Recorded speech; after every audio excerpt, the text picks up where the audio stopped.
शेतकरी. कोरोना काळामध्ये हार्ड कॅशने घेतलेल्या ट्रॅक्टरवर महिंद्रा कोटक फायनान्सचं रिफायनान्स लोन केलं होतं. ते हप्ते भरण्यासाठी विमा कारखान्याला ऊस गेला म्हणून त्यांना थांबवलं होतं. पण विमा कारखान्यानं 6 महिने झालं ऊसाचं बिल दिलं नसल्यामुळं मी माझा ट्रॅक्टर त्या कोटक फायनान्सच्या रोजच्या तगाद्याला वैतागून विहिरीमध्ये ढकलून दिलेला आहे.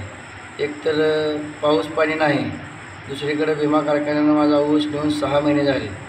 चेअरमन साहेबाला फोन केला असता चेअरमन साहेब म्हणतात की 15 दिवसांनी देतो, 20 दिवसांनी देतो आणि त्यांचा फोन पेकडे देतात.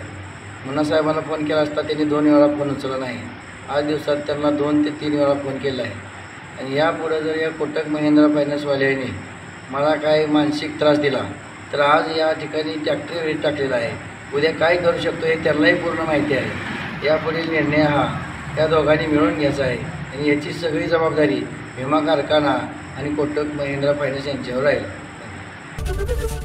एबीपी माझा, उघडा डोळे बघा नीट.